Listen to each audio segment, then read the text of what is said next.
ብቻውን ለጉዞ ወጣ። ነገር ግን ከጥቂት ጊዜ በኋላ ወንድሟ የነበረበት መርከብ እንደጠፋ ዜና ተሰማ። ስለሱ ምንም መረጃ አልነበረም። ከዚህ ሁሉ በኋላ የጄን እናት የገዛ ልጇን መውቀስ ጀመረች። አንቺ እድለ ቢስ ነሽ፣ በአንቺ ምክንያት ነው የወንድምሽ ላይ የደረሰው፣ አንቺ የቀረበ ሁሉ ለዘላለም ይለያል አለቻት። የወንድሟ ፍለጋ ቢቀጥልም አሁን ግን ሁሉም ተስፋ ቆርጦ ነበር። በሌላ በኩል ጄን በጣም ተረብሻ ስለነበር የሃሩንን ስልክ አታነሳም ወይም ለመልእክቶቹ መልስ አትሰጥም ነበር። በዚህ መሃል የድዋን እናት ለስራ ጉዞ ሊወጡ ሲሉ ድዋን ሊያደርሳቸው ሄደ። በዚያም የግል ጀት ግዙልኝ ብዬ ስንት ጊዜ ልንገራችሁ አላቸው። እናቱም አሁን ሁሉም ሰው ስለ ቲን ግሩፕ ልጅ መጥፋት እያወራ ነው፣ ልጃቸው ጄን ቀጣይ ወራሽ ልትሆን ነው፣ እሷ የግል ጀት እንኳን አላት፣ ከእሷ ጋር ፍቅር ሊጀምር ብዬ ስንት ጊዜ ነገርኩህ አሉት። ሃሩን ይህንን ሁሉ በትኩረት ይሰማ ነበር። ከአውሮፕላን ማረፊያ ሲመለሱ ድዋን ሃሩንን ያቺ በትርፍ ጊዜ የምትሰራው ጄን ወደ ስራ እየመጣች ነው ሲል ጠየቀው። ሃሩንም እነዚህ ቀናት ከንግዱ ይልቅ በጄን ላይ ፍላጎት ያሳደርክ ትመስላለህ አለው። ድዋን ግን ጄን በትርፍ ጊዜ ሰራተኛ መስላ ነው እንጂ እሷ እኮ የቲን ግሩፕ ወራሽ ናት አለው። ይህንን ሰምቶ እንኳ የሃሩን ፊት ምንም አልተለወጠም። ድዋን ምን ሆንክ አልደነገጥክም እንዴ ሲለው ምንም ምላሽ አልሰጠውም። ልክ በዚያ ቅጽበት ጄን ለሃሩን ደወለችና ላገኝ እፈልጋለሁ አለችው። ሃሩን ሊያገኛት ሲሄድ ስንት ጊዜ ደወልኩ፣ ስንት መልእክት ላኩ፣ አንዱንም መልስ አልሰጠሽኝም አላት። ጄን ለመለየት ወንዱ ነው ወይስ ሴቷ ቀድማ መናገር ያለባት ስትል ጠየቀችው። ሃሩን ማንኛውም ሰው ሊናገር ይችላል አላት። ጄን ካንተ ጋር መለየት ፈልጋለሁ ብላ ማልቀስ ጀመረች። ሃሩን ምክንያቱን ሲጠይቃት ጄን እኔ እድለ ቢስ ነኝ፣ ወደ እኔ የቀረበ ሁሉ ይጠፋል፣ በጣም የምወደው ወንድም የጠፋ፣ ደግሞም ዋሽቻለሁ፣ እኔ ድሃ አይደለሁም፣ የቲን ግሩፕ ታናሽ ልጅ ነኝ፣ በጣም ሀብታም ነኝ አለችው። ጄን እያለቀሰች ሳለ ሃሩን አጽናናትና ሁሉንም ሰው ይዋሻል፣ እኔም ዋሽቻለሁ፣ ስለዚህ መጨነቅ የለብሽም፣ አንቺ እድለ ቢስ አይደለሽም አላት። በዚህ መሃል ድዋንሚ ከዚያ ቀን ጀምሮ እሷን ያገለለችው መሆኑን አስተዋለ። አሁን በቢሮ ውስጥ ሆኖ ትንሽ የድንብላል ቅጠል አዘዘ። ሚ ልታደርስለት መጣች። ድዋንም ለምን አንቺ መጣሽ? ሌላ ሰው ሊመጣ ይችል ነበር፣ አሁን በእርግጠኝነት እኔም መውደድ ጀምረሻል አላት። ሚ ዝም ብላ ቆመች። ድዋንም አዎ አንቺን ማግባት እንደማልችል አውቃለሁ፣ ትዳር ሌላ ነው፣ ግን ቢያንስ ፍቅር መጀመር እንችላለን አላት። ሚም አዎ እንችላለን ስትል መለሰችለት። ድዋንም እሺ እንግዲያውስ አንዴን ሞክረው አለ። ከእሷ ጋር ለፍቅር ቀጠሮ ከመውጣቱ በፊት ድዋንን የምን መልክ አለባበስ አስቀየራት። አሁን ቢያንስ ወደ እኔ ደረጃ መቅረብ አለብሽ አላት።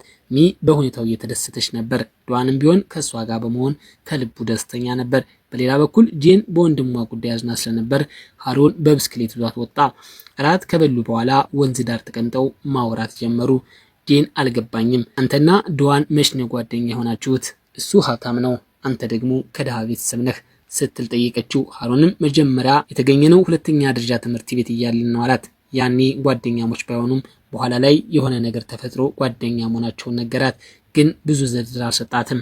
ጄን አሁን ስለ ማንነቴ ለሚ በቶሎ መንገር አለብኝ፣ ካልሆነ ትቆጣብኛለች አለ። በመቀጠልም ሃሩንን ለመሆን ምንም ዋሽተኝ ነበር፣ ቅድም የሆነ ነገር እያልክ ነበር ስትል ጠየቀችው። ሃሩን ግን አይ ምንም አልዋሸሁም፣ ያኔ ላረጋጋሽ ብዬ ነው አላት። ጄን የቲን ግሩፕን ትቼ አዲስ ህይወት መጀመር ፈልጋለሁ፣ ከነሱ ምንም አልፈልግም አለች። ሃሩን ድንግጦ ነገሮች ቀላል ሆነውልሽ እያለ ለምን አዲስ መጀመር ህይወትሽን ታከብጃለሽ አላት። ጄን ግን ምክንያቱም ያ ሁሉ የኔ አልነበረም፣ ስለ ቲን ግሩፕ አስቤም አላውቅም ስትል መለሰችለት። ሃሩን ያንተን ህልም ተሳክቷል ስትል ጠየቀችው። እሱም ገና አልተሳካም አላት።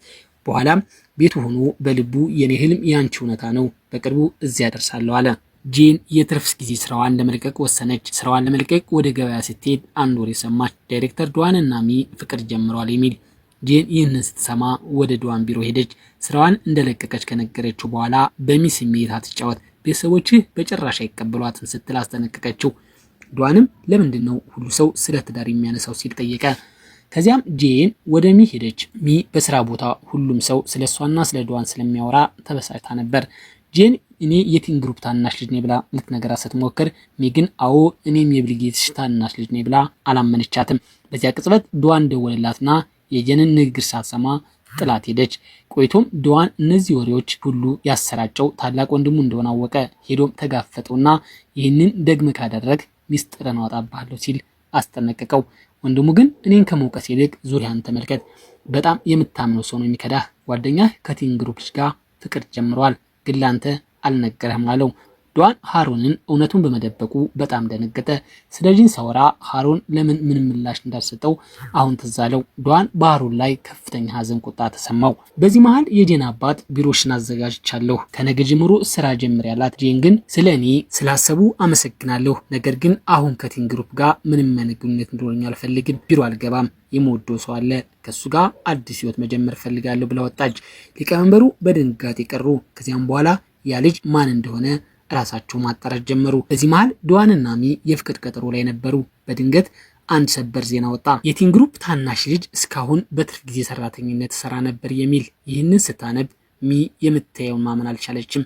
ዶዋንም ምን እስካሁን አታውቅም ነበር እንዲህ አላት። ሚም አንተ ታውቅ ነበር ስትል ጠይቀችው። ዶዋን አዎ እንዲያውም አብረን ለፍቅር ቀጠሮ ወተን ነበር አላት። ይህንን ስትሰማ ሚ በጣም ተቆጣች። ሁለታችንም ዋስታችሁኛል፣ እኔ ምን አድርጋችሁ ነው ያስባችሁ ብላ ከዶዋን ጋር ተጣልታ ጥላው ሄደች። ይህ ሁሉ ዶዋን እንዲከፋ አደረገው። በዚያ ላይ ደግሞ ባህሩን ተቆጥቶ ስለነበር እንዲያገኘው ደወለለት። ጂንም እዚያው ጠራት። እውነቱን ንገሩኝ፣ እናንተ ሁለታችሁ ፍቅረኛሞች ናቸው አይደል ሲል ጠይቃቸው። እነሱም እውነቱን አመኑ። ከዚያም ዶዋን ለጄን ሚ ዜናውን አንብባ ስላንቺ አውቃለች፣ በጣምም ተቆጣለች አላት። ጄን ይህንን ስትሰማ ለአንድ ደቂቃ እንኳን ሳትቆይ ወዲያውኑ ወደ ሚ ሄደች። ምስኪኗ ሚ ሶጆ እየጠጣች ሀዘኗን ለመርሳት ትሞክር ነበር። ጄን ስትመጣ ሚ ለምን የቲን ግሩፕ ልጅ መሆንሽን አልነገርሽኝም? በፍጹም ማመን አልችልም። በህይወቴ ሀብታም ሰው አጋጥሞኝ ያውቅም ነበር። አሁን ግን ጓደኛዬም ሀብታም ናት፣ ፍቅረኛዬም በጣም ሀብታም ነው። ሁላችሁም መጥፎ ሰዎች ናቸው። እሱማ ፍቅረኛዬ መሆን ትችያለሽ እንጂ ላገባሽ አልችልም ይለኛል አለች። ጄን በንዴት ያ የማይረባ ሰውዬ እንዴት እንዲህ ይላል አለች። ሚ ግን ለምን የማይረባ ትይዋለሽ? አንቺም እኮ እውነቱን ደብቀሽኛል አለቻት። ጄን እያለቀሰች ቤተሰቦቼ አይወዱኝም፣ በዚህ ሀብት ምክንያት እውነተኛ ጓደኛ ኖሮኝ አያውቅም። ከዚያም አንቺን አገኘሁሽ፣ እውነቱን ነግሪሽ እንዳላጣሽ ፈራው አለቻት። ሚ አጽናናቻትና ጓደኝነታቸው ተመለሰ። ቆይቶም ጄን ወደ ቤት ስትመለስ እናቷ ወንድምሽ ከመጥፋቱ በፊት ለመጨረሻ ጊዜ ያወራው አንቺ እንደሆነ ሰምቻለሁ፣ የሆነ ነገር ነግሮሻል ስትል ጠየቀቻት። ጄን ምንም ብላ ብታስተባብልም በኋላ ግን ትዝ አላት። ወንድሟ አንድ ቁልፍ ሰጥቷት ነበር። ጄን ያን ቁልፍ የሚከፍተውን ሳጥን ስትከፍት ወንድሟ የእሱን አክሲዮኖች በጄን ስም እንዳዛወረላት አገኘች። ወንድሟ የሆነ ነገር እየደበቀ እንደነበር ተረዳች። በማግስቱ ወደ አባቷ ሄደች። በኩባንያ ውስጥ መስራት ፈልጋለሁ አለች። አባቷ በጣም ተደሰተ። ነገር ግን በእውነቱ ጄን ኩባንያውን የተቀላቀለችው ወንድሟ ለምን እንደጠፋ እውነቱን ለማውጣት ነበር። ጄን ሚን ለማስደሰት አንድ እቅድ አወጣች። ሚን ወደ ቤቷ ጋበዘቻት። ሚ እዚያ በመሄድ ብቻ በጣም ደስተኛ ነበረች። ነገር ግን ጄን ሌላ እቅድ ነበራት። ሚን አለባብሷን አስቀየረቻት። እሷም ተዘጋጀች። ከዚያም ዶዋንና ሃሩን ጠራቻቸው። አራቱም በዶዋን ቪላ ቤት ውስጥ ለሁለት ጥንዶች የፍቅር ቀጠሮ ወጡ። ሁሉም በደስታ ጊዜያቸውን እያሳለፉ ነበር። ነገር ግን ዶዋን ከጋዜጠኛ ጓደኛዋ ስልክ ደረሰው። በጆዋን ላይ የወጣውን ያንን ዜና ያሳተመው ሌላ ማንም ሳይሆን ራሱ ሃሩን እንደሆነ አወቀ። ዶዋን ይህንን ሲሰማ በጣም ደነገጠ። ሃሩን ለምን እንዲህ ያደርጋል? እንዴትስ እስከዚህ ደረጃ ዝቅ ይላል? ዶዋን በቀጥታ ወደ ሃሩን ሄደ። ያንን ዜና ያሳተምከው አንተ ነህ እንዳትዋሽ ሲል ጠየቀው። ሃሩን አዎ እኔ ነኝ ያሳተምኩት ብሎ አመነ። በዚህ ምክንያት በዶዋንና በሃሩን መካከል ከባድ ጸብ ተነሳ። አንድ እድል ሆኖ ሁለቱ ልጃገረዶች እዚያ ደርሰው ገላገሏቸው። ያንዳንዳቸው ፍቅረኛቸውን ይዘው ተለያዩ። በመንገዱ ላይ ሃሩን በከተማ ውስጥ ወዳለው ትልቁ ትምህርት ቤት ለመግባት ምን ያህል ደክመው እንደነበረ አስታወሰ። ነገር ግን የዶዋን አባት ትንሽ ተጨማሪ ገንዘብ በመክፈላቸው ዶዋንን በቀጥታ መግባት ችሎ ነበር። በዚያ ጊዜ ሃሩን ዶዋንን በጭራሽ አይወደውም ነበር። እንዲያውም አንድ ሰው እንኳ አይመለከተውም ነበር። ነገር ግን አንድ ቀን ሃሩን ዶዋንን ስለረዳው ከዚያው በኋላ ጓደኛሞች ሆኑ። ጓደኛው ቢሆንም እንኳ ሃሩን ሁልጊዜ የዶዋንን ቀላልና ሀብታም ህይወት ይቀናበት ነበር። በማግስቱ ቢሮ ውስጥ ሃሩን በቀጥታ ወደ ዶዋን ክፍል ገባ።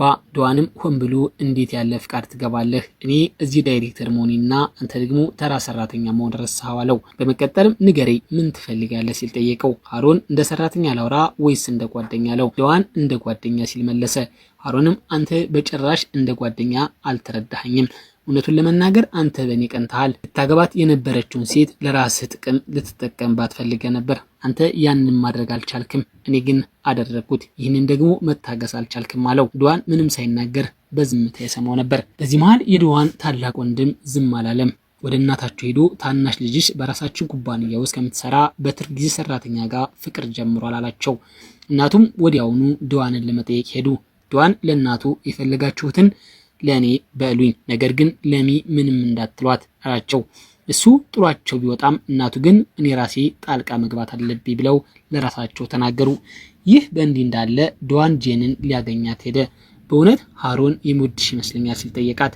ጄን አንዳንዴ እኔ ራሱ ግራ እስኪገባኝ ድረስ የሚገርም ሁኔታ ያየኛል አለችው። ዶዋን ሆን ብሎ ቀርቦች ሊሆን ይችላል ቢላትም ጄን ግን አይ ሊሆን አይችልም፣ ምክንያቱም እኔ ነኝ መጀመሪያ የቀረብኩት አለችው። ዶዋን ለጄን ፍንጮችን ቢሰጣትም እሷ ግን ምንም ልትረዳው አልቻለችም። እሱም ቢሆን ምንም ነገር በቀጥታ አልነገራትም። በዚህ መሃል ምስኪኗ ሚ በዶዋን እናት የደረሰባትን ከፍተኛ ስድብና ውርደት እረፍት ነሳት። ያለማቋረጥ ታለቅስ ነበር።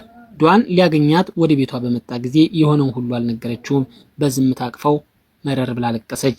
ዶዋንም ሊያረጋጋት ሞከረ። በኋላም ወደ ቤቱ ሲመለስ እናቱ ያቺ ልጅ እኔ መጥቼ እንዳገኘኋት ነግርሃለች አይደል አሉት። ዶዋንም ምንም አልነገረችኝም፣ ግን ለምን አገኘሻት? እንዳታገኛት ነግሬሽ ነበር አላት። እናቱም የቤታችን ምራት መሆን እንደማትችል ልነግራት ግድ ነበር ብለው መለሱለት። ዶዋንም የፈለጋችሁትን አድርጉ፣ እኔ ግን ሚን ማየቴን አላቆም አላቸው። እናቱም እንግዲያውስ ልሰጥ ያሰብኩትን አክሲዮን አልሰጥም ሲሉ ምንም ግድ የለኝም አላቸው። በማግስቱ ጠዋት ከብዙ ቀናት በኋላ ሃሩን ዶዋንን ሊያገኘው መጣ። አንድ ቀድሞ በብስክሌት ተሽቀዳደሙ። ዛሬ ሃሩን አሸነፈ። ከዚያም ዶዋንን ተሸንፈ ስሜት ተጎድቷል አይደል ሲል ጠየቀው። ዶዋንም አዎ መሸነፍ ደስ አይልም አለ። ሃሩንም ከዛሬ በፊት ግን ሁልጊዜ የሚሸነፈው አንተ እንዳታዘን ሆን ብዬ ነበር፣ ምክንያቱም ጓደኛ ስለነበር ካለው። ዶዋንም አንድ ጥያቄ ጠይቀው፣ ንገረኝ፣ ትምህርት ቤት እያለን ጓደኛ እንድንሆን ብለህ ነው የረዳኸኝ? ሃሩንም አዎ ወደ አንተ ለመቅረብ የተጠቀምኩበት መንገድ ነው ማለት ትችላለህ። እስኪ ለራስህ ንገረኝ፣ እንዳንተ ያለ ሰው እንደኔ ካለ ድሃ ጋር በራስኮ ጊዜ ጓደኛ ይሆን ነበር። ለአንተ ደረጃና ክብር ሁልጊዜ ትልቁ ነገር ነበር። እኔም ቢሆን ጓደኛ አታደርገኝም ነበር። ደግሞም ልንገርህ፣ አንተ ሚንን አታገባትም፣ ምክንያቱም አሁንም ደረጃና ክብር ስለሚቀድሙብህ ነው አለው። ዶዋን ሁሉንም በትኩረት ሰማውና ግን በጂን ላይ እያደረክ ያለው ነገር ስህተት ነው። እሷ ከልቧ ትወድሃለች፣ ለምን እንዲህ ታደርግባታለህ አለው። ሃሩንም አልወዳትም ያለው ማን ነው? አዎ ወደ እሷ ለመቅረብ የተጠቀምኩባቸው መንገዶች ስህተት መሆናቸውን አምናለሁ፣ ግን በእውነት ወዳታለሁ አለው። ሃሩን እስከዛሬ ደብቆት የነበረውን እውነታ ሁሉ ለዶዋን ዘረገፈው። በዚህ መሃል የዶዋን እናት እንደገና ሚን አግኝታው ተመለከተች። ሚንን አግኝተው ተመልከቺ፣ ባንቺ ምክንያት ዲጄ ሙሉ በሙሉ አብዷል። አክሲዮን አልሰጥም ስለው ባንቺ ምክንያት ኩባንያውንም እንደማይፈልግ ነገረኝ። ህይወቱ እንዲህ ሲበላሽ ማየት ትፈልጊያለሽ አሏት። ሚ በዶዋን ላይ ጥፋተኝነት ስሜት ተሰማትና ልትለየው ወሰነች። በሌላ በኩል ጄን ዛሬ የሃሩን እናት ልታገኛት ሄደች። እናቱ በማግኘቷ በጣም ደስ አላት። እያወሩ ሳለ እናቱ የልጅነት ፎቶዎችን እንኳ አይቻለሁ አለቻት። ጄን ደነገጠች። የልጅነት ፎቶዎችን እየታገኘሻቸው? እናቱ ስትመልስ በሃሩን መሳቢያ ውስጥ አይቻቸዋለሁ፣ የቤተሰቦችሽ ፎቶዎች ናቸው አለቻት። ጄን መሳቢያውን ስትፈትሽ የቤተሰቧን ፎቶዎች ብቻ ሳይሆን ስለ እሷ የተሰበሰቡ ብዙ መረጃዎችን አገኘች። ሃሩን ሆን ብሎ ቀጥተኛ በሆነ እቅድ እንደቀረባት ተረዳች። በዚህ እውነታ ተደናግጣ ወደ ውጭ ወጣች። ሃሩን ወደ ቤት ሲመለስ ጄንን ከቤት ውስጥ ቆማ አገኛት። ለምን ውጭ ቆምሽ? ግቢ እንጂ አላት። ጄን ግን እጁን ገፍትራ አሁን አይደለም ብላው ሄደች። ሃሩን ምን እንደተፈጠረ አልገባውም ነበር። ወደ ውስጥ ሲገባ እናቱ ምን እንደሆነች አላውቅም። ፎቶዎቿን ስታይ ቆይታ በድንገት ወጣች አለችው። ሃሩን ጄን መረጃዎቹን ማየቷን ሲረዳ እውነቱን ማወቋ ገባውና ወዲያው ተከትሏት ሮጠ። አስቆማትና ጄን ከመኪና ወርዳ ተጋፈጠችው። ይህ ሁሉ የታቀደ ተንኮል ነበር ማለት ነው። እኔ የትን ግሩፕ ታናሽሽ መሆኔን ከመጀመሪያ ታውቅ ነበር አለችው። ሃሩንም ሁሉንም ማመነ። አዎ ሆን ብዬ ነው የቀረብኩሽ አላት። ጄን ለምን ስትል ጠየቀችው። እሱም መጀመሪያ ጓደኛ እንደሆን ከዚያም እንድትወጅኝና እንዳገባሽ ነው ብሎ እውነቱን ነገራት። ጄን ልቧ ተሰበረ። እኔ የወደድኩትን ሰው ወደ እኔ የቀረበ ለገንዘብ ብቻ ነበር ማለት ነው ወለችው። ሃሩን ግን በጭራሽ ክፉ ነገር አላደረኩብሽም፣ ወደ አንቺ በመቅረብ በሞክርም ፍቅሩን የገለጽኩሽ መጀመሪያ አንቺ ነሽ ቢላትም ጄን ልታምነው አልቻለችም። ጥላው ለመሄድ ሞከረች። በማግስቱ ጄን መልኳንና አለባበሷን ሙሉ በሙሉ ቀየረች። ልቧ ተሰብሮ ቢሆንም በአዲስ መልክ በቀጥታ ዶዋንን ልታገኛት ሄደች። ዶዋንም ምን ሆን ልብሽ ተሰበረ ወይስ በፍቅር ተከዳሽ አለች። ጄን ስለ ሃሩን ያወቀችውን ሁሉ ነገረችው። በኋላ ጄን ወደ ቢሮዋ ስትሄድ ወደ ክፍሏ የገባው ሌላ ማንም ሳይሆን ራሱ ሃሩን ነበር። ጄን ደንግጣ እዚህ ምን ታደርጋለህ ስትል ጠየቀችው። ሃሩን ግን ለጥያቄ መልስ ከመስጠት በፊት አንድ ነገር ሊጠይቅሽ፣ ትወጂኛለሽ አላት። ጄን አልወድህም ስትል መለሰች። ሃሩን ግን እውነቱን ከመረዳትሽ በፊት ትወጂ ነበር፣ ፍቅርሽ በአንድ ቅጽበት ሊያልቅ ይችላል አላት። ጄን አዎ አለች። ሃሩንም ወደ እሷ ጠጋ ብሎ ፍቅር በአንድ ቅጽበት አያልቅም አላት። ጄን ትላንት ለምን እውነቱን ነገርከኝ?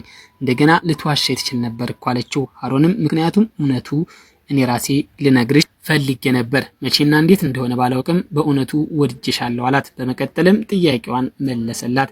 እዚህም የመጣሁት ልሰራ ነው። ታላቅ እህትሽ የስራ ዕድል ስለሰጠችኝ ተቀብዬ ኩባንያውን ተቀላቀልኩ አላት። በዚህ መሃል ሚና ዶዋን ተለያይተው እንደነበርና ጄን ሚንን በራሷ ኩባንያ ውስጥ እንደሰጠቻት እንረዳለን። ሚና ሃሮን በኩባንያው ሲገናኙ ምንም እንዳልተፈጠረ ሁሉ ሰላምታ ተለዋወጡ። ሃሮን እንደገና ወደ ጄን ሄዶ ሌላ ሚስጥር ነገራት። ያን ዜና ያሳተመው ራሱ እንደነበር ገለጸላት። ጄን አልተገረመችም። ነገር ግን ለምን አደረግከው ስትል ጠየቀችው።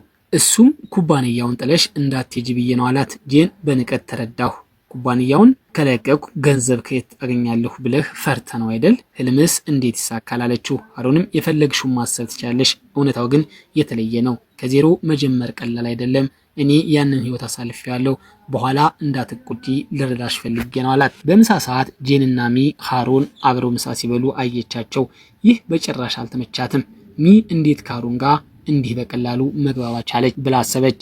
በኋላ ሚን ጠየቀቻት። እንዴት ከሃሮን ጋር እንደዚህ በሰላም ማውራት ቻልሽ? በእኔ ላይ ያደረገውን የዋሸኝን ታውቂያለሽ አይደል? ሚም ስትመልስ አንቺም እኮ ያንኑ አይነት ውሸት ነው ዋሸሽኝ፣ ማንነትሽን ደበቀሽ ነበር፣ እኔ ግን ይቅር ብዬሻለሁ አለቻት። ጄን እኔን ከሱ ጋር አታወዳድሪኝ፣ እኔ የወደድኩሽ ስለሆነ ነው ጓደኛሽ መሆን የፈለግኩት አለቻት። ሚ ግን አቶ ሃሮንም ቢሆን ይወድሻል፣ ይህ በአይኖቹ ውስጥ በግልጽ ይታያል ስትላት ጄን የምትለው ጠፋባት። በማግስቱ ዶዋን ለስራ ጉዳይ ወደ ጂን ቢሮ መጣ። ሚ እዚያው ነበረች። ዶዋንም አያት። ነገር ግን ሁለቱም እንደማይተዋወቁ ሁሉ ችላ ተባባሉ። በዚህ መሃል የጂን ታላቅ እህት ጃንግ ሃሮንን ወደ ኩባንያ የመጣችበት እውነተኛ ምክንያት ተገለጠ። ሃሮን የተጠቀመችው በጄን ላይ ችግር ለመፍጠር ነበር። ጄን በስራዋ ላይ ትኩረት ካጣች ጃንግ ኩባንያውን በቀላሉ ከእጁ ለመንጠቅ አቅዳለች። በሌላ በኩል የዶዋን እናት በልጇ በጣም ተጨንቀዋል። ዶዋን ከሚጋ ከተለያየ በኋላ እንደጠፋ ሰው በየቦታው ይንከራተታል። ራሳቸውም እሱን ለማሳመን ደክመዋል። ቆይቶም ጄን ከቢሮ ስትወጣ አባቷ መታማቸውን የሚገልጽ ስልክ ደረሳት። በጣም ደነገጠች። ሃሮን ይህንን ሰምቶ ቆዩ ታክሲ ላስቆምልሽ አላት። ጄን ግን አያስፈልግም፣ ይህ ምናልባት ሌላው ተንኮል ይሆናል። ሃሮን ግን አይደለም ብሎ ታክሲ አስቆሞ አብሯት ገባ። ጄን ለምን ትገባለህ ውጣ ብትለውም ሃሮን ግን አልወረደም። እንደ ድል ሆኖ አባቷ ሁኔታ ያን ያህል አደገኛ አልነበረም። በማግስቱ በሁለቱ እህቶች መካከል ውድድር ተጀመረ። ከፍተኛ የሽያጭ መጠን ያስመዘገበችው ኩባንያውን ትረከባለች። ለጄን ሁሉም ነገር አዲስና አስቸጋሪ ነበር። ነገር ግን ሃሮን ይደግፋት ጀመር። ጄን የእሱን እርዳታ እንደማትፈልግ ብትነግረውም ሃሮን ግን በግልጽም ሆነ በሚስጥር ይረዳት ነበር። ታላቅ እህቷ ጃንግ ሃሮንን ያመጣችው እሷን ይረዳታል ብላ ቢሆንም ሃሮን ግን የሚረዳው ጄንን ብቻ ነበር። በዚህ መሃል የጂን ታላቅ ወንድም ቺን በድንገት ተመለሰ። እናቱ እሱን በማየታቸው ደንግጠዋል። የት ሄደ ነበር?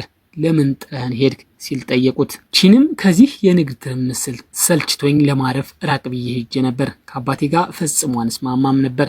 እኔ ግን ሰላም ብቻ ነበር የምፈልገው አላቸው። ጂን ወንድሟ መመለሱን ስታውቅ በደስታ ሄዳ አገኘችው።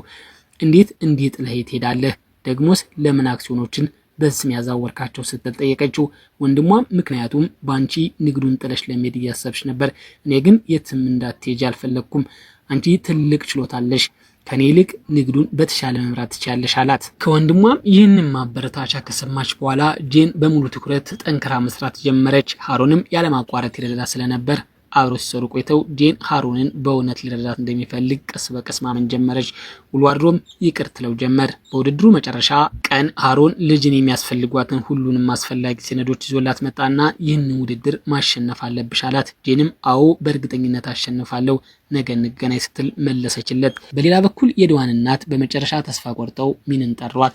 ከእንግዲህ በግንኙነታችሁ ላይ ምንም ችግር የለብኝም፣ ልጄን ማግባት ትችያለሽ፣ ምክንያቱም ያላንቺ የሱ ሁኔታ በጣም ማስከፊ ሆኗል አሏት። ሚ የዶዋንን እናት ፍቃዳቸውን በመስጠታቸው በጣም ተደሰተች። ወዲያውኑ ለዶዋን ደወለችለት። ዶዋንም በጣም ደስ አለው። ምክንያቱም እናቱ ሚን ከሱ እንዳራቋትና ሚ የተለየችው ለራሱ ደህንነት ስትል እንደነበር አውቆ ነበር። ዶዋን በቀጥታ ሚን ሊያገኛት ሄደ። ሲገናኙ ሁለቱም በስሜት ተነኩ። እዚያው ዶዋን ሚን እንድታገባው ጠይቃት፣ እሷም አዎ ብላ ተስማማች። በማግስቱ በጄንና በእህቷ መካከል ያለው የውድድር የመጨረሻ ቀን ነበር። ጄን አሸነፈች። የምስራችን ለሃሮን ለመንገር በደስታ ወደ ኩባንያው ተመለሰች። ነገር ግን ሃሮን ስራውን መልቀቁን ሰማች። ወደ እህቷ ሄዳ አንቺ ነሽ ያባረርሽው ስትል ጠየቀቻት። እህቷም አዎ ላባረረው አቅዴ ነበር፣ ግን እሱ ቀድሞ በገዛ ፍቃዱ ለቀቀ። ምናልባት ራሱ መሄድ ፈልጎ ይሆናል አለቻት። ሃሩን ስራውን ከለቀቀ በኋላ ወደ ጓደኛው ዱዋን ሄዶ ከጄን ኩባንያ መልቀቁን ነገረው። ዱዋንም ታዲያ ከኔ ጋር መስራት ትፈልጋለህ አለው። ሃሩን ግን አይ አሁንም ከአንተ ጋር መስራት አልፈልግም፣ ከእናንተ ጋር ስቆይ ገንዘብ ካለው ዋጋ ይልቅ የሰው ልጅ ግንኙነት የበለጠ ትርጉም እንዳለው ተረድቻለሁ። በህይወት ውስጥ ትልቅ ዋጋ ያላቸው ብዙ ነገሮች አሉ። ስለዚህ ለተወሰነ ጊዜ ከዚህ ትርምስ ህይወት መራቅ ፈልጋለሁ አለው። ሃሩን ለብቻው ጊዜ ለማሳለፍ ራቅ ወዳለ ቦታ ሄደ። ከአንድ ሳምንት በኋላ ሃሩን ወደ ቤት ተመለሰ። ከቤቱ ሲወጣ ጄን ደጃፉ ላይ ቆማ አገኛት። እንዲያወሩ አብረው ራት ለመብላት ሄዱ። እዚያም ጄን ለምን ወደ ኩባንያው መጣህ ስትል ጠየቀችው። ሃሩንም አንቺን ለማየትና ለአንቺ ቅርብ ለመሆን ምክንያቱም ወድሻለሁ አላት። ጄን በምላሹ ፈገግ አለች። ከዚያም የመጀመሪያ ፍቅሯን የገለጸችበት ቦታ ይዛው ሄዳ ንገረኝ፣ እዚህ ነው ፍቅር የያዘህ ስትል ጠየቀችው። ሃሩን ግን አይ እዚህ አይደለም አላት። ሃሩን ጄንን እውነተኛ ፍቅር የያዘው ቦታ ይዟት ሄደ። ያም መጀመሪያ ያያት ያው ሊፍት ውስጥ ነበር። ስለ ማንነቷ ምንም ሳያውቅ ገና መጀመሪያ የተዋት ነበር የወደዳት። እዚህ ያየውሽ ቀን ነበር መውደድ የጀመርኩት አላት። እዚያው ሃሩን ዳግመኛ እውነተኛ ፍቅሩን ገለጸላት። ጄንም ተቀበለችው። ታሪኩ ወደ 1 ዓመት በኋላ ይዘላል። አራቱም ጓደኛሞች በዱዋን ቪላ ቤት ተገናኙ። ዱዋንና ሚ ተጋብተዋል። ጄንና ሃሩን ግን ገና አልተጋቡም ነበር። ሚ ጄንን እናንተስ መች ነው የምትጋቡት ስትል ጠየቀቻት። ጄን አንድ ሰው በስራ ሲጠይቀኝ አገባዋለሁ አለች። ወዲያው ሃሩን ከረጅም ጊዜ በፊት ገዝቶት የነበረውን ያንን ቀለበት አወጣና ታገቢኛለሽ እወድሻለሁ አላት። ጄንም በጣም ወደድኩት፣ እስኪ ላስብበት ስትል ሁሉም በሳቅ ተሞሉ። በዚህ ድራማ በደስታ ተጠናቀቀ።